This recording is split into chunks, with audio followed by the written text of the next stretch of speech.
সুপ্রভাত বন্ধুরা। কারণে অকারণে ব্লগের আমি শিপ্রা বলছি। আমি বেরিয়ে পড়লাম একবার রোজকার মতন। রোজের রুটিন আমার মর্নিং ওয়াক করে আজকে বাবানের স্কুল আছে। বাবানকে স্কুল গাড়িতে তুলে বাড়ি ফিরব। চলো এখন বেরিয়ে পড়ি আমরা। বাবানের স্কুল গাড়ি এসে গেছে, বাবান এখন উঠবে। টাটা।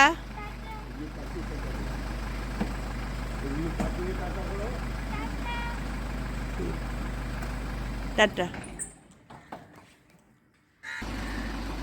বাবানের স্কুল গাড়ি চলে গেল, এবার আমরা একটু হেঁটে বাড়ি ফিরে যাব। মর্নিং ওয়াক শেষ করে এই বাড়িতে ঢুকছি।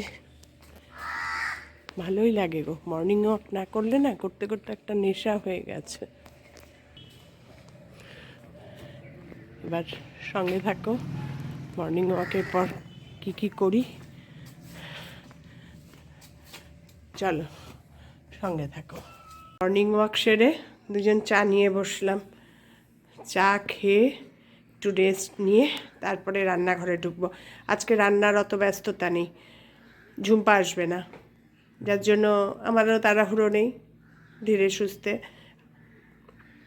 আরেকজন দেখো চা পেলেই নিয়ে বসে পড়ে। চাটা খুব এক্সিলেন্ট হয়েছে, খুব ভালো হয়েছে। হ্যাঁ, চা মানেই তার একবারে, মর্নিংয়ের চা মানেই তার একবারে খুব খুশি। চাটা এসে পেলেই হয়ে গেল। চলো চাটা খাই, চা খেয়ে তারপরে রান্নাঘরে ঢুকবো। থাকো আমার সঙ্গে। আমি না ম্যাক্সিমাম রান্না সর্ষের তেল দিয়েই করার চেষ্টা করি। শুধুমাত্র ভাজি কিছু মালপোয়া কিংবা কিছু ভাজা এই হলেই, না হলে সর্ষের তেল দিয়েই মোটামুটি করি আমি। চিলি ফুলকপি বলছি, চিলি ফুলকপি করবো। তার জন্য ফুলকপিটাকে আগে একটু ভাপিয়ে নিয়েছি। ভাপিয়ে বেসন, লাল লঙ্কার গুঁড়ো আর নুন দিয়ে একটু মাখিয়ে নিয়েছি। এবার এগুলোকে একটু ভেজে নেব। তেলটা একটু গরম হলেই ভেজে নেব।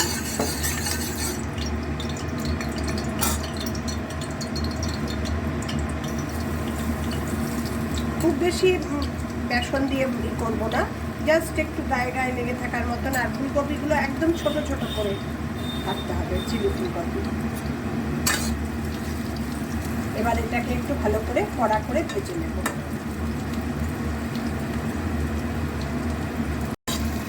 এই দেখো ভাজা হয়ে গেছে ফুলকপিগুলো, এবার আমি তুলে নেব এক এক করে।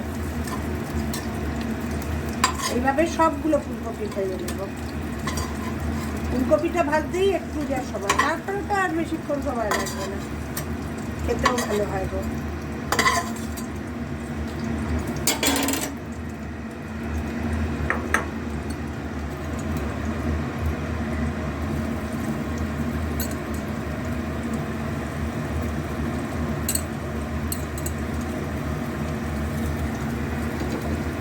এইবার ফুলকপিগুলো সব ভাজা শেষ হয়ে গেল।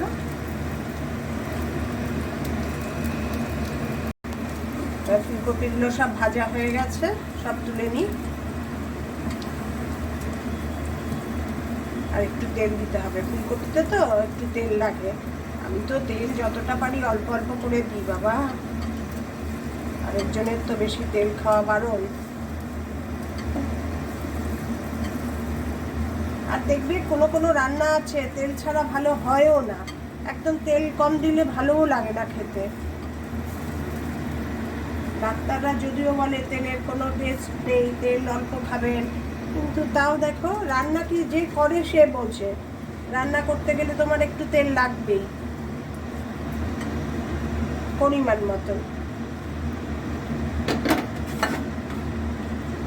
তেল দেব। তেল একটু কম হয়ে গেছে, খুব বেশিও দেবো না, অল্পই দেবো।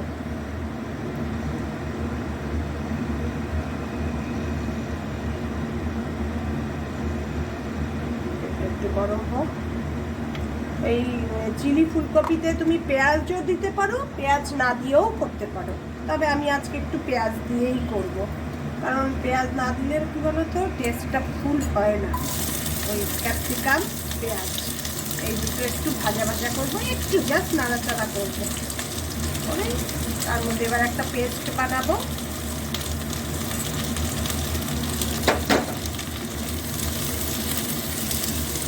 একটু নুন দেবো,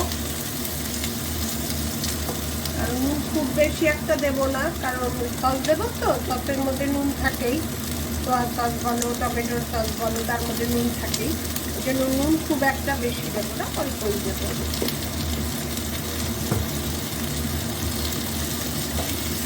নুন দিয়ে একটু ঢেকে দিলাম। ও তারপরে একটা পেস্ট বানাবো, সেটা পেস্টটা বানিয়ে নেব। সস পরিমাণ বুঝে দেবে, তোমার যতটুকু ফুলকপি যতটুকু ক্যাপসিকাম সেই বুঝে, মানে যতটা তুমি করতে চাইবে ততটাই দেবে।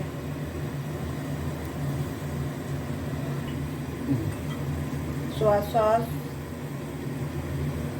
সসটা খুব একটা বেশি দেবে না, অল্পই দেবে, অল্প, খুব একটা বেশি। আর চিলি সস দিলেও হয়, কিন্তু চিলি সসটা আমি দেবো না। চিলি সসের মানে ভিনিগারের গন্ধটা না আমার খুব একটা ভালো লাগে না, সেজন্য চিলি সসটা আমি দেবো না। এবার এটাকে একটু জল দিয়ে পেস্ট করবো, মানে ক্যাপসিকাম আর পেঁয়াজটা দিয়ে একটু ভাজা ভাজা হবে, ওটা বেশি ভাজা না, ওটা একটু শক্ত শক্ত কচকচ থাকবে। আমি আমার মতন করে করছি, তোমাদের দেখাচ্ছি। ওর মধ্যে দিয়ে দেবো,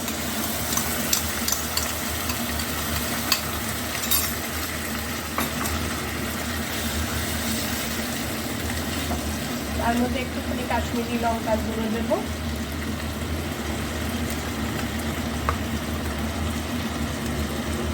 খুব বেশি না, অল্প একটু হলুদ দেবো, দিয়ে নাড়িয়ে চাড়িয়ে এবার ফুলকপিগুলো যে ভেজে রেখেছিলাম সেগুলো দিয়ে ঢেকে দেবো। আর গ্যাসের ফ্লেমটা একটু লোয়ে করে দেবো। এবার ওই ভাপে ফুলকপির থেকে যে একটু জল বেরোবে, ক্যাপসিকামের একটু জল বেরোবে, সেই ভাপেই এটা মাখা মাখা টাইপের হয়ে যাবে। হয়ে গেল, এবার সে হতে থাক, ঢাকা দিয়ে রাখবো। এবার তোমাদের পরে এসে ফাইনাল লুকটা দেখাবো। আমার চিলি ফুলকপির ফাইনাল লুক দেখো, খেতেও অসম্ভব ভালো হয়, দারুণ। আজকে একটু বাঁধাকপির পকোড়ার মতন বানাবো। মনে হলো একটু বাঁধাকপি সিদ্ধ করলাম, একটু ভাপিয়ে নিলাম, এবার তার সঙ্গে একটু পেঁয়াজ কাটবো ছোট ছোট করে, খুব ছোটও না আবার খুব বড়ও না, পেঁয়াজ কেটে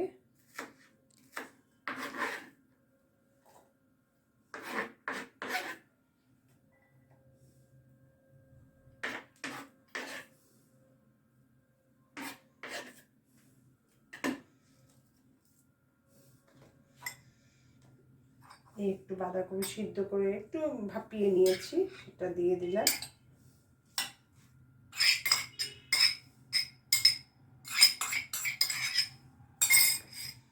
তার সঙ্গে মেশাবো নুন,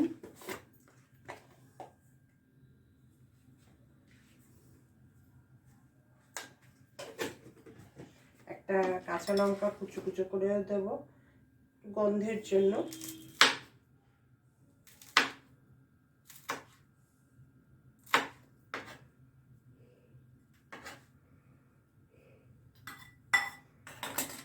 দেবো একটু লঙ্কার গুঁড়ো,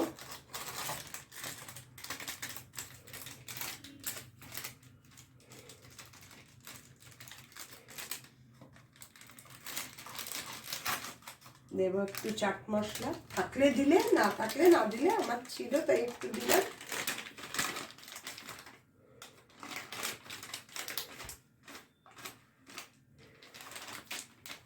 এবার দেবো বেসন,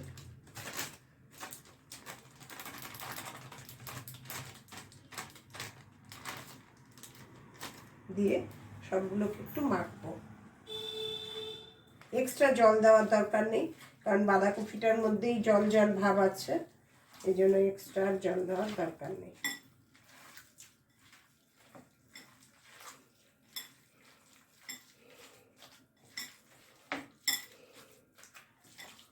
বেসন মাখার সময় বুঝে নিতে হবে, একটু মনে হলে আরেকটু বেসন দেওয়া যেতে পারে, একটুখানি আর দেবো।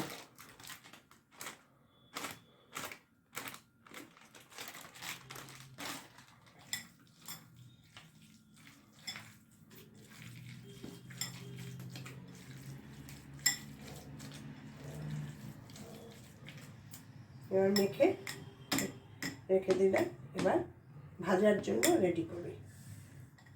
ও আরেকটা জিনিস দিতে হবে, একটু সাদা তেল মাখার মধ্যে,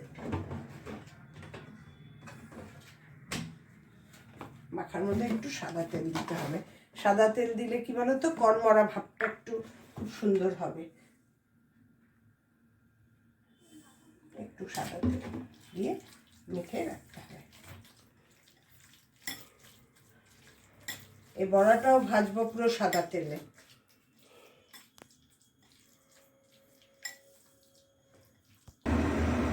সাদা তেলে ভাজবো, বুঝলে, বড়াগুলো, পাকোড়াগুলো।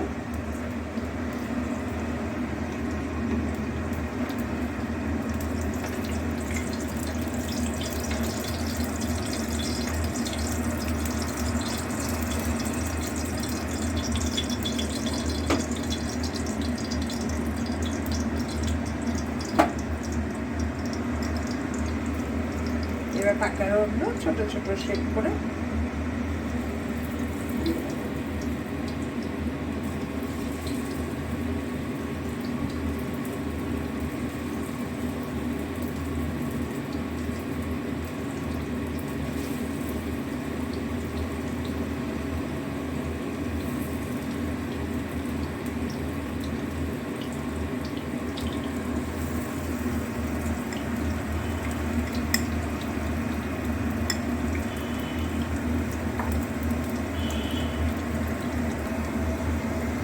এবার এক এক করে উল্টিয়ে দেবো। আমি পাতলা পাতলা করে দিয়েছি তো, ভালো ভাজা হয়ে যাবে।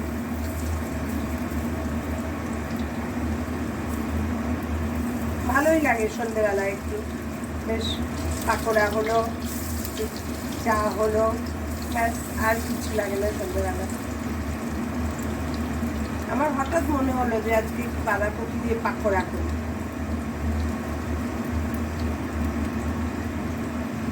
হয়ে গেল। এবার একে একে আর বাদ বাকি যে কটা আছে সে কটাও ভেজে নেব। লাল লাল করে ভাজা হয়ে গেছে, এবার তুলে নেব এক এক করে। একটু কড়মড়া করে না ভাজলে ভালো লাগবে না।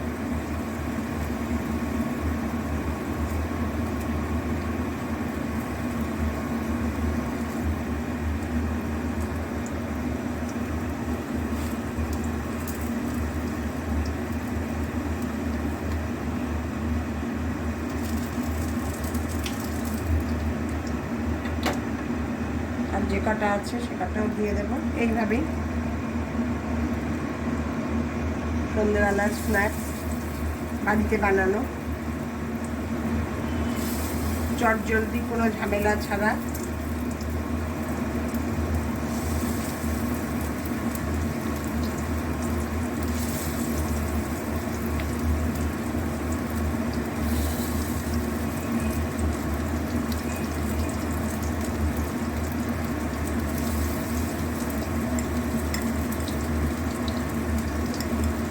বাঁধাকপি দিয়ে অনেকটাই হয়ে গেল। কি গো, কেমন হয়েছে? খুব ভালো হয়েছে, খুব খুব ভালো হয়েছে। ভাজা বড়া হলে তো ব্যাস হয়ে গেল। সন্ধ্যাবেলা আসর জমে আছে। খাও। মুড়ি লাগবে না? না, লাগবে না। ও বাবা, চপ্পে মুড়িও ভুলে গেছে। ঠিক আছে, খাও। আজকের তাহলে এই পর্যন্তই। আমার ভিডিওটা যদি ভালো লেগে থাকে তাহলে লাইক, কমেন্ট, শেয়ার করে দিও। আর আমার চ্যানেলটাকে সাবস্ক্রাইব করে নিও। তোমরা সবাই ভালো থেকো, সুস্থ থেকো। টাটা।